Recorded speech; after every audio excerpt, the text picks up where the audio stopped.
Hello, beautiful souls. Today I want to talk about something that I feel is really important and something that may be difficult to really feel into as it is first brought to our attention. I want to talk about our current collective shadow is separateness, which on an intellectual level we really understand. A lot of us do, at least. But I want to go much deeper because I feel like a lot of us know and engage with that to a point, but don't really dive into the deeper aspects of what that means. And so I want to talk about the shadow, these shadow aspects, which I think a lot of us are like, oh yeah, shadow work. I'm doing that. I'm eradicating shadow from myself. I'm bringing in the light.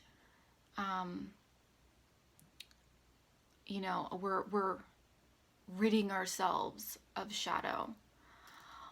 But I feel like that fundamentally goes against what shadow is inherently, which is rejected aspects of ourselves put into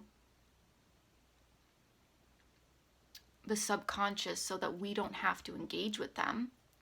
And the idea of eradicating the shadow fundamentally still rejects those aspects. And that's within us and within society as a whole. And so it's very easy to love the aspects of ourselves that we see as good or righteous, the light, kindness, compassion. Those are easy to love. What's difficult to love is the things that are uncomfortable, like our rage and our trauma and our sadness and our vulnerability and the parts of us that are not loving because they have been hurt or wounded. And a lot of us want to love and heal those aspects so we don't have to deal with them anymore, instead of actually loving them the way they are and engaging with that. Not loving them to heal them, loving them to love them. And through that, we will experience healing. But if you had a friend sitting with you saying, I love you, but you knew the only reason they were saying that was to fix you, that wouldn't feel very good. You want them to love you where you're at. You want them to love you and be with you, not to get you somewhere else. And yes, there's times for that, and that can be really helpful when we're ready for that, but these wounds aren't necessarily ready for that. We can guide them towards integration and healing when they are ready. And so I want to take this from within us, which is a very important aspect, and then look at how our collective is reflecting this piece. Instead of trying to awaken someone, instead of trying to bring consciousness to them and say, this is what you need, it's important that we engage in the collective that we feel very separate from, which are people who are unconscious, the people who are not engaging in ways that we feel are loving and compassionate. And they are doing that because they are fearful. They're fearful for their well-being. They've never been genuinely, unconditionally loved. They've never been taken care of and had their needs be taken seriously. And so a lot of beings right now on the planet are out for themselves. And that creates a lot of chaos because when everyone is out for themselves, there isn't community, there isn't compassion, there isn't understanding. And so what we can do as beings who are becoming conscious is start recognizing others' fear as valid. not because you want to buy into their story, but because you understand where they're coming from. People hoard power and resources because they don't believe they can get their needs met. So as conscious beings on the planet, as we are coming into consciousness, we need to start validating the aspects within the collective that are wounded, saying, I hear you, I see you, I want to be present with you. And we will do that within ourselves as well. And as we do that within ourselves and we do that outward, it's going to create more harmony. And people are going to start feeling this love and peace that is emanating from us as we do our inner soul work and as we do our outer soul work. People will start feeling that. And they'll say, what is it you're doing? Why are you so calm? Why are you so, and not calm in the sense of like, we can be taking actions, we can do things, but like, where do you find your peace, rather? Where is that inner peace coming from? And that, when they are ready, then share what you're learning. But until they are ready, love. And I want to bring this even deeper, because a lot of us are engaging in this virus as this enemy to be fearful of. And yeah, it is scary, and it's okay to engage with the fact that we are living in uncertain times. Humans do much better with stability, even though the only constant is change. We really like our stability. In fact, we will lean into stability even if it's uncomfortable because it feels safe. So yeah, it's really uncertain times, and it can feel like this thought form or this essence that is being manifested as this virus is scary and is attacking us. And I understand that. But it is a reflection because we've been attacking ourselves. We've been disowning ourselves. We've been disowning the other, and through that causing so much pain and chaos. And so it's important that we understand that even this virus is an aspect of ourselves. We can love it. Say, I understand what you're teaching me. Thank you. Thank you for teaching me that I have been disconnected from my source, the lungs, the heart, the throat, my authenticity. I have been disconnected from that. Thank you for showing that to me. We can say that with our politicians. We can say that with our leaders. We can say that to the people that we really are not resonating with. Thank you for showing me what needs healing. Thank you for showing me the fractured aspects within myself that need deep, deep, unconditional presence and love. And once I start loving that within myself, I can love that within you. I see you are another me.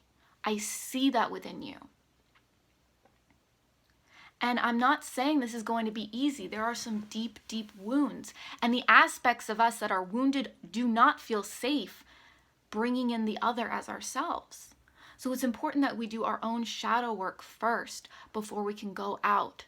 But as we do the shadow work, as we get connected within ourselves, we are going to recognize it within the collective, and it is going to be so, so powerful.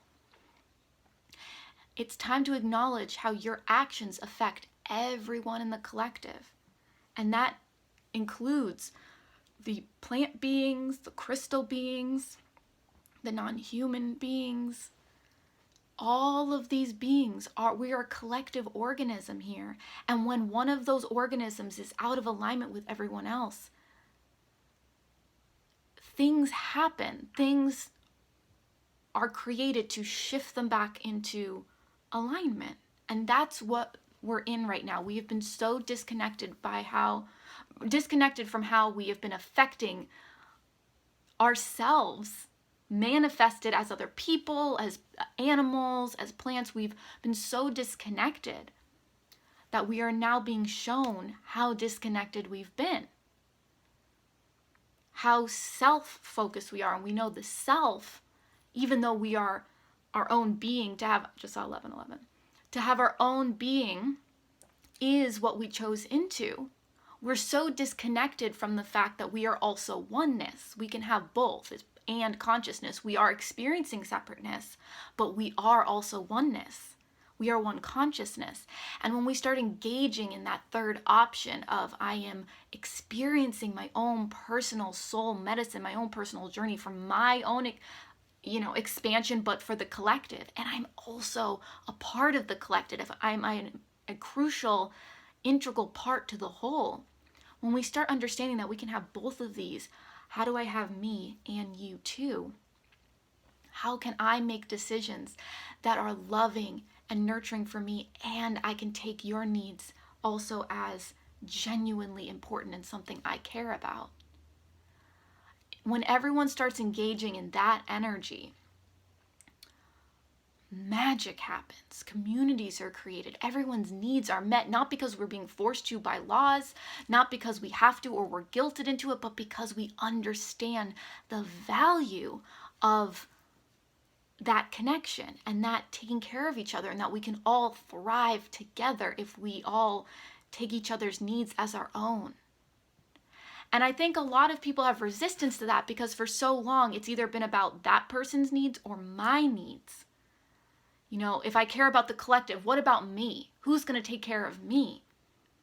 Because we live in a lot of lack mentality in this collective right now. This is why people are going out and running out and getting so much food and literally leaving empty shelves for other people who genuinely need it. It's a lack mentality. We're not tapped into our infinite abundance, our infinite oneness, because we are so focused on the self. And the thing is, the self is really beautiful in the sense of it is amazing to be able to look at something else and go, hey, that's amazing. Let's learn about each other. Let's explore oneness and separateness and feel like that flow in and out, that yin and yang. It's beautiful.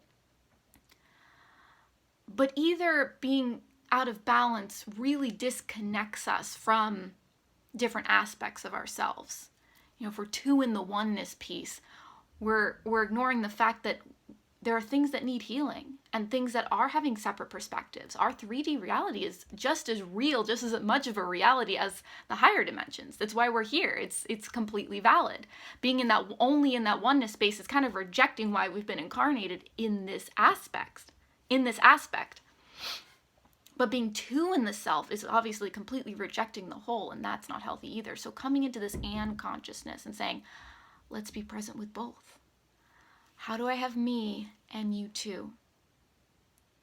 So it's important that you understand that all of these things are happening because of wounds and fear and separateness and the fear of not having our needs met. So when you look at the politicians and you look at the people hoarding, come into your heart space.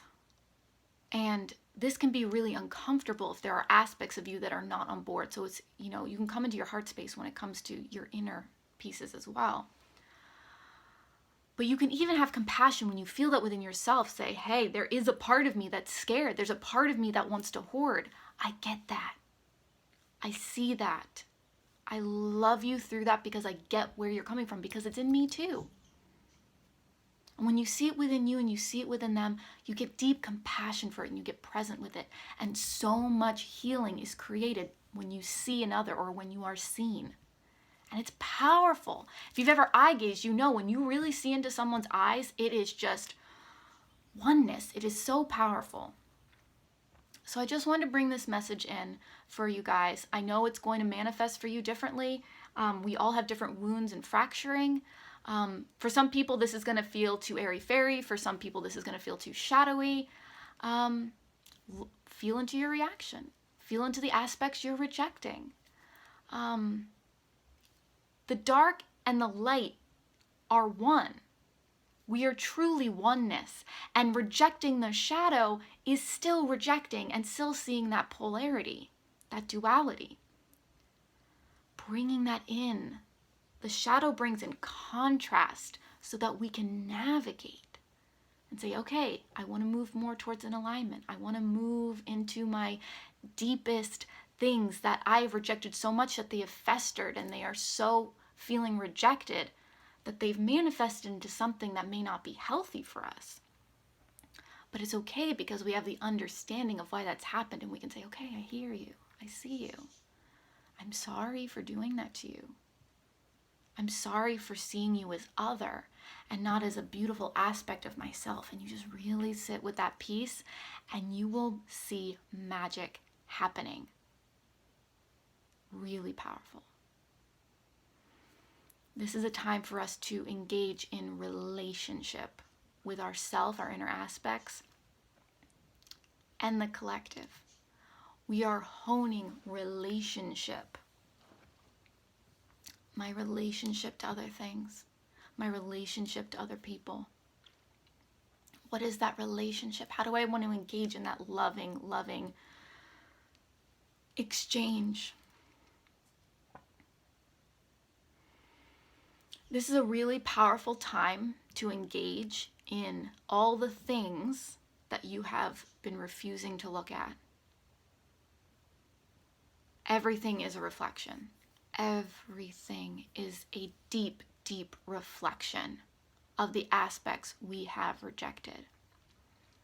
Everything. So as things come up that feel uncomfortable, look at it. Why is it uncomfortable? What are the belief systems that come up around it? How do you feel relative to these things that are very uncomfortable? That's where the healing needs to happen. First within ourselves, and then having that reflected outward in our conscious, mindful awareness. So thank you all for watching. I am sending you so much love. I appreciate this beautiful time of connecting. It's baby steps. Treat yourself kindly. Treat yourself with compassion. Take it a day at a time. There are some really awesome books that you can get on Audible, or you can order them. I love The Completion Process by Teal Swan and The Anatomy of Loneliness by Teal Swan. Those are really, really amazing. Also, this might be a time to look into tantric practice. It's about engaging with the self and others and relating. So anything that has to do with tantra could be really, really powerful. Also, maybe look into the energy medicine books by Ayden. Check that out as well. I'm just looking at my stack of books here. Nonviolent communication could be a good one. The 4 Agreements and the 5 Love Languages. All those books would probably be absolutely amazing for different people. Yeah. Thank you so much, you guys. You are so beautiful. Thank you so much for watching. If you want to check out my other social media, the links to that are in the description down below. I also have my Etsy shop where I am currently doing readings. I have a bunch of reading options, and I currently have a 20% off sale so that those can be more accessible for you guys for the foreseeable future. So definitely go check those out. The link to that is down below. And I do also have my Patreon. If you would like to support me in creating content, I totally understand that everyone is working through their abundance mindset and their needs, so no pressure on that. It is there just as an offering. So thank you so much, you guys. You're beautiful. Thank you for being on this journey. It's okay to feel scared. It's okay to have fear. It's okay to be angry. These are coming up to be processed and loved and listened to so that we can move through them, so that we can have deeper awareness of our whole selves. We have these primal bodies. It is okay. It is okay. I see you. I feel you. Thank you for being present with me. And if you have any questions, definitely comment them down below. I love to connect with you guys. And if you want more connection, I do have my other social media down in the description if you want to check out my other platforms. So thank you guys so much. This feels really good. I don't know if you guys feel like tenderness when you do this, but it's really good to let tension out of your body, and also here in your thymus. I think that's what it's called. If you want to learn more about that, the energy medicine books by Donna Eden talks about that. So it's time to get into our bodies. It's time to get present.